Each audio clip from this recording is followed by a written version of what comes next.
What's going on, ladies and gentlemen? Welcome back to the Fringe.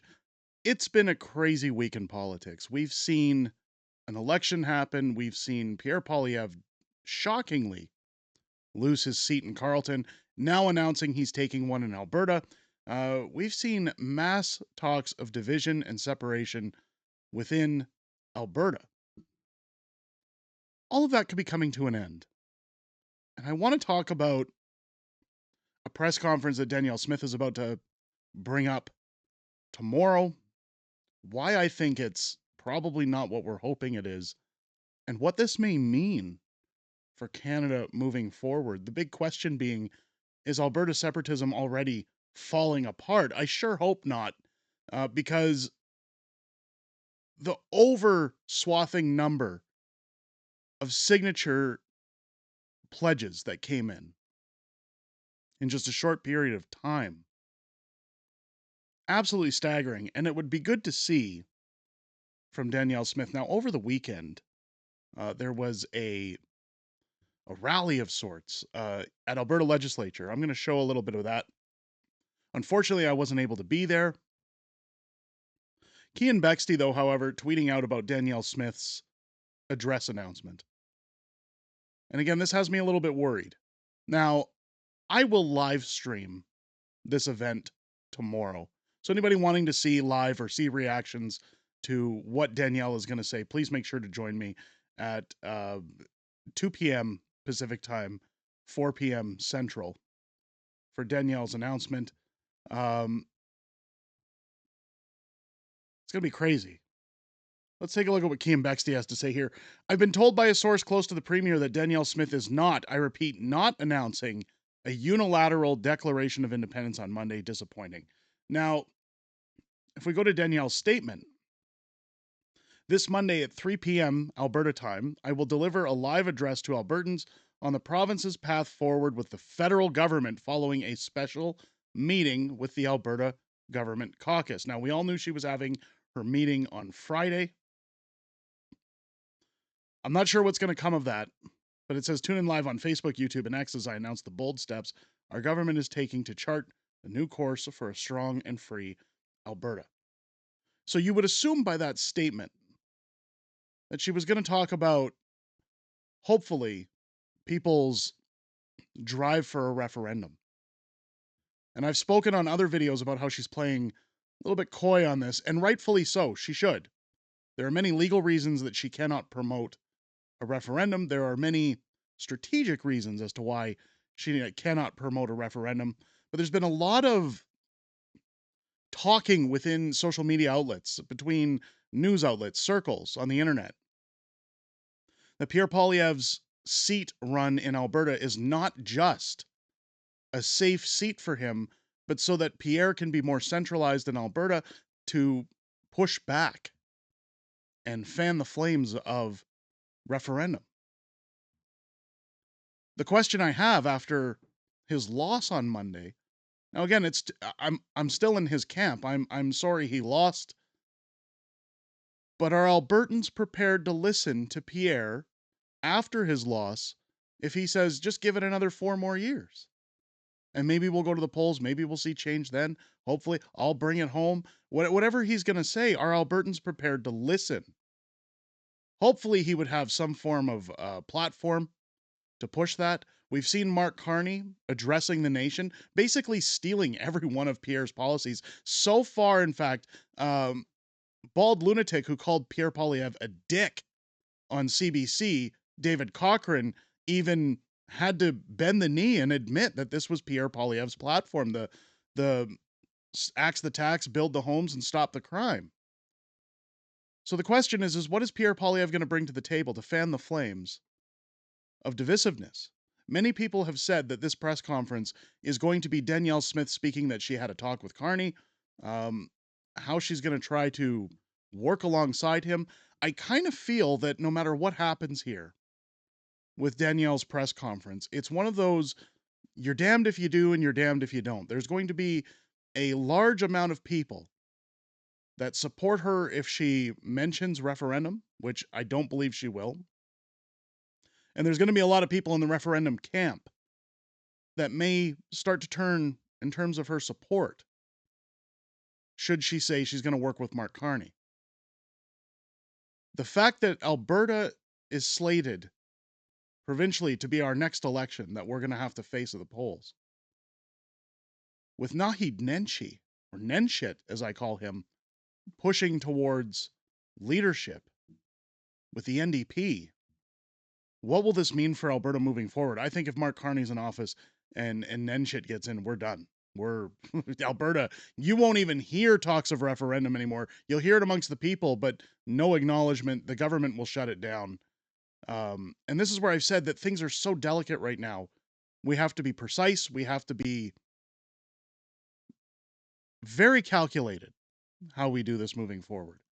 Now, if you look over the weekend, let's go to a better view. No audio here because it's CTV. But here is a view of the outside of Alberta legislature. Again, not what I expected for a turnout. A little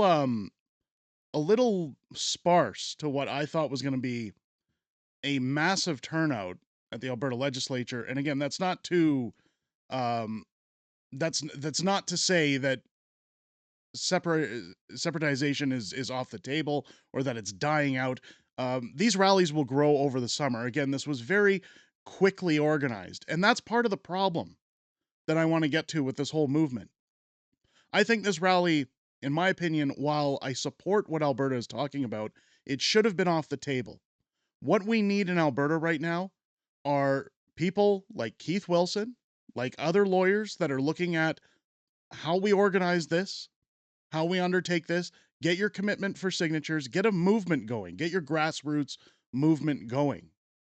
You don't want to do rallies, you don't want to do protests, you don't want to do events until you have a large enough crowd to get the sentiment across that, holy crap, this is serious. If you can't produce those numbers, the problem that I'm seeing all over media outlets is saying, yes, Albertans are mad, but again, this is where they start talking about small fringe minorities. Oh, it's just a small group of people. We don't have to take it serious. The biggest problem that I'm seeing within the Alberta Prosperity Project, one that I wish would go away entirely, is there is now infighting publicly on social media. And I do have to bring attention to this because I think it's disgusting.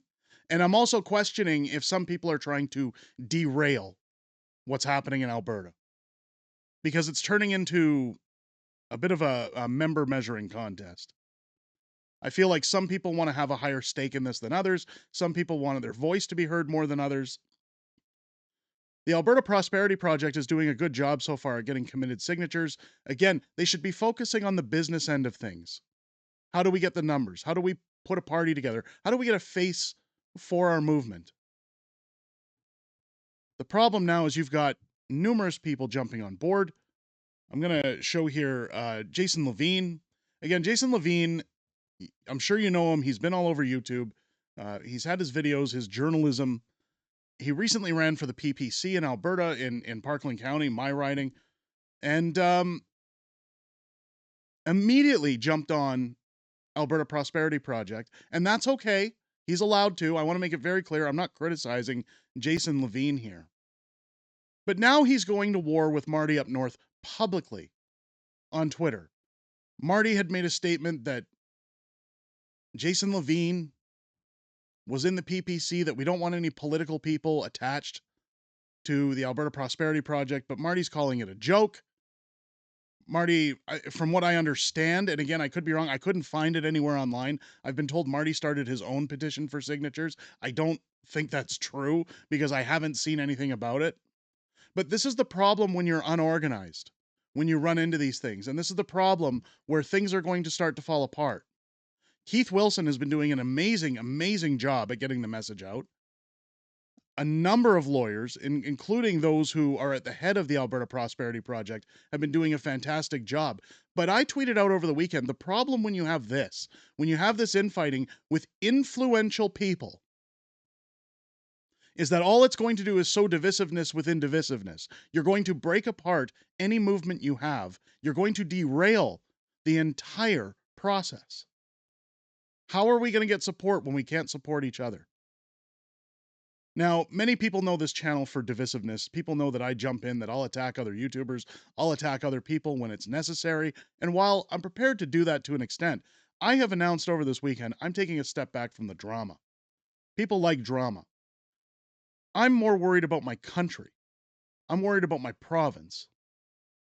So from here on forward, going to be a little less controversial on the Fringe. I'm going to focus on what matters, keep the eye on the prize. These two have gone out of their way to be absolutely ridiculous. Keep it in your DMs. Don't put it on display, because these are the things that are going to be weaponized and used against those putting a movement together. It makes us look so unprofessional. I mean, you've got Marty doing the same thing. I don't want to just come out on Jason Lavine. Like, here you got Marty, this is enough to make me reconsider my support for the Alberta Prosperity Project. Marty, again, very influential on platforms like Twitter. If he really wanted Alberta independence, keep this stuff in your DMs. Fight with Jason all you want. Just don't do it in a public forum. I don't understand why it has to go this way, but this isn't the first time Marty's done this. He's also gone out to attack the pleb since the election. Life is good for the pleb. I haven't flown first class on Air Canada since forever. Again, calling out the pleb flying first class after the election. Now, the pleb just traveled across the country. He's exhausted. He's done his due diligence. He did everything he could to increase conservative popularity throughout the election, to push for Pierre's votes. In fact, he actually convinced some people to come over from other platforms to vote for Pierre. Now, what's funny is he attacks the pleb. People start to put him in his place, and he pedals back a bit. But then the pleb chimes in to say, I religiously price shop business class tickets and wait for good deals. It's the only thing I splurge on. I still proudly drive my 2008 Honda Civic. If you're going to fly to the other side of the world, it's best to do it in the front of the plane, worth every penny. And of course, that's the pleb's choice. He makes his living on social media. He has sponsors. He has every right to do with his finances as he pleases. If he wants to take a vacation at this point in time, I feel like he's earned it. But this is why the Fringe, and people are going to say, Fringe, you're bringing drama in this video. So you say you're stepping away from the drama, but you're bringing drama. What I'm trying to do is show why I'm stepping away from the drama. It seems like there's going to be mass infighting all over social media now that the election is done.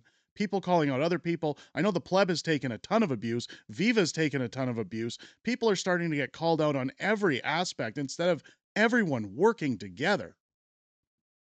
We've got God knows what's coming ahead for us in the federal government.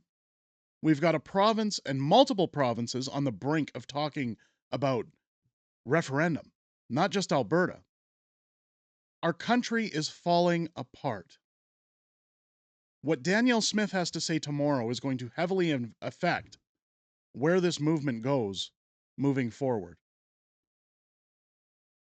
But no matter what happens with this movement, because Danielle is not a part of the Alberta Prosperity Project, we need to focus our eyes on the prize. We have to worry about our country. We have to worry about policy. We have to worry about what's going to happen for Canadians, for Albertans, for Saskatchewanites. Is that what we call it? For people in Saskatchewan, British Columbia, Manitoba, people in Ontario, people in Northern Ontario that support more conservative views, people who wanted change, people in Quebec, people in Newfoundland. Like, not everybody voted Liberal. Not everybody voted for the same old, same old. And the more that we sit here and push and fight and say, oh, it's this person's fault, it's that person's fault, oh, look at what this guy did, look at what that guy did, I don't like their views, I don't like this, I don't like that. I've already been blacklisted and unfollowed by a large portion of the people I used to be in contact with. Because people say the Fringe is a little controversial, and that's okay. I'm not afraid to speak my mind. But when do we get to a point where, much like after the Freedom Convoy, we're all working together? We're all trying to make this country better, whatever that landscape is going to be.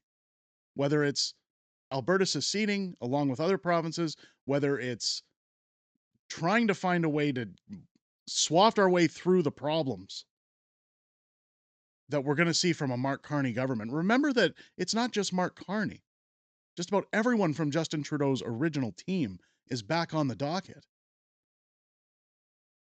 If we divide, hope is dead. It's gone. We have an opportunity here to rise up, to keep people informed, to keep a positive message going.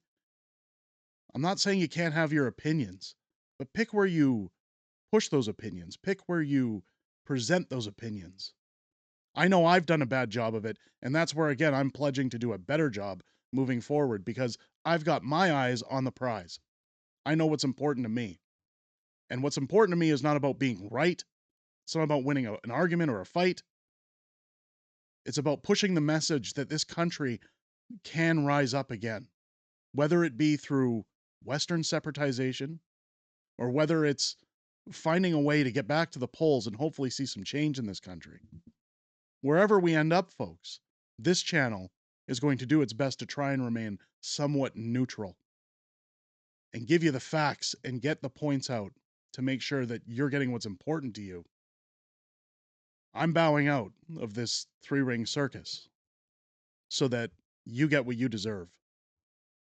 That being said, let me know your thoughts down below. Do you think Danielle Smith is going to side with a referendum, or do you think that she's going to change her spots, so to speak, and find a way to have diplomacy and work with Mark Carney? Let me know what you think her press conference is going to be tomorrow. Again, join me for that press conference. I think it's going to be great, regardless of how it goes. I hope to see you there. Again, it'll be tomorrow afternoon, roughly around 2 p.m. Pacific. Again, I might start it half an hour earlier just so people have a chance to get in before Danielle takes the stage. But keep your eyes open for it, which reminds me, hit the subscribe button if you haven't already. We're less than 6,000 subscribers away at the time of filming this video to 100,000 subscribers. I'd really like to hit that this week. We'll see if that'll happen. But turn on your bell for all notifications so that you're alerted every single time new content drops on this channel. You're not missing a beat. Again, no matter which way this conference goes tomorrow, things are going to heat up in Alberta. They're going to heat up in Saskatchewan. We're only going to have a couple of weeks of the federal government being in office, and then you're going to have an entire summer break for people like the Alberta Prosperity Project to start getting their act together and showing what they're bringing to the table. And those rallies, again, are going to heat up. They're going to grow. We're going to see what happens throughout the summer. Keep it here on the Fringe to get all that information. With that said, ladies and gentlemen, make sure to join me live every Friday night for Friday Night Fringe, our live streaming show, where I'm joined by the beautiful Mrs. Fringe as we go back and forth with everything that's happened this week in politics, everything we know that's coming up in the week ahead, as well as back and forth within the greatest YouTube community on this platform, full stop. I look forward to chatting with each and every one of you every week on this channel, but I look most forward to chatting with you this Friday night, starting at 6 p.m. Pacific, 8 p.m. Central, every Friday night here on the channel. With that said, ladies and gentlemen, I hope you enjoyed this video. I hope you have a great rest of your day. I'll catch you on the next one.